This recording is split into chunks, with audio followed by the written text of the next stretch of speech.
आदिवासी बहुजन अधिकार कल्याण संघ के द्वारा प्रधानमंत्री सहित राष्ट्रपति के नाम ज्ञापन सौंपा गया।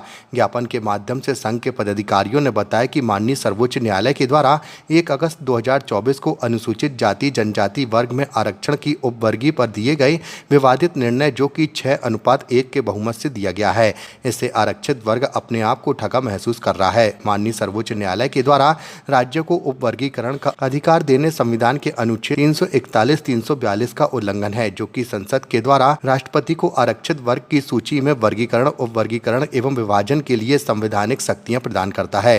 राज्यों के पास विधायी एवं कार्यपालिक शक्तियां ऐसा करने के लिए नहीं है कि वे आरक्षित वर्ग की जातियों का उपवर्गीकरण कर सकें। इससे न केवल इससे अराजकता पैदा होगी, बल्कि संविधान की मूल संरचना भी प्रभावित होगी। माननीय सुप्रीम कोर्ट का 1 अगस्त 2024 का जजमेंट है, जिसके अंतर्गत उन्होंने अनुसूचित जाति जनजाति वर्ग के आरक्षण के उपवर्गीकरण की बात की और ये संविधान के अनुच्छेद 341, 342 का उल्लंघन है, क्योंकि अनुसूचित जाति जनजाति वर्गों में उपवर्गीकरण नहीं हो सकता है। ये अधिकार राष्ट्रपति को संसद प्रदान करती है।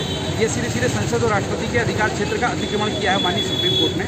और माननीय सुप्रीम कोर्ट किसी जाति को जो है सिर्फ लाभार्थी समूह के आधार पर अलग करे और किसी जाति को पिछड़ेपन के आधार पर आगे करे, और इसके बारे में राज्य सरकारों के पास कोई डाटा भी नहीं है। और सुप्रीम कोर्ट ने जो है आरक्षण को गरीबी उन्मूलन का कार्यक्रम बना दिया, जबकि ये गरीबी उन्मूलन का कार्यक्रम नहीं है, ये असभ्यता और सामाजिक भेदभाव के आधार पर मिला हुआ आरक्षण है। क्योंकि आज भी आप देखिए कि संपन्न दलित भी जो है जातिगत भेदभाव और छूत का शिकार होता है। इसलिए हम कैसे कह सकते हैं कि जो संपन्न हो गया उसके साथ जातिगत दुर्व्यवहार नहीं होगा। सुप्रीम कोर्ट का इस तरीके का फैसला जो है स्वीकार योग्य नहीं है और संसद इसको जो है पलटे। जिस तरीके से एट्रोसिटी एक्ट के फैसले को पलटा था, इसी बात की मांग को लेके आज हम लोगों ने सारे दलित आदिवासी संगठनों ने शहर में अबाक्स के बैनर तले ये रैली निकाली और महामहिम राष्ट्रपति और प्रधानमंत्री के नाम पर ज्ञापन सौंपा, जिसमें हमने मांग की कि संसद का आपातकालीन सत्र बुलाएं और उसमें सुप्रीम कोर्ट के आदेश को पलटे और साथ ही कॉलेजियम व्यवस्था खत्म करें, क्योंकि कॉलेजियम के माध्यम से चाचा भतीजे जज बन के जो है देश की बहुसंख्यक आबादी के बारे में फैसला दे रहे हैं, जो कि स्वीकार योग्य नहीं है। और ये इनके बीच में कोई परीक्षा नहीं होती है, इनके बीच में किसी प्रकार कोई लिखित और मौखिक एग्जाम नहीं होता है।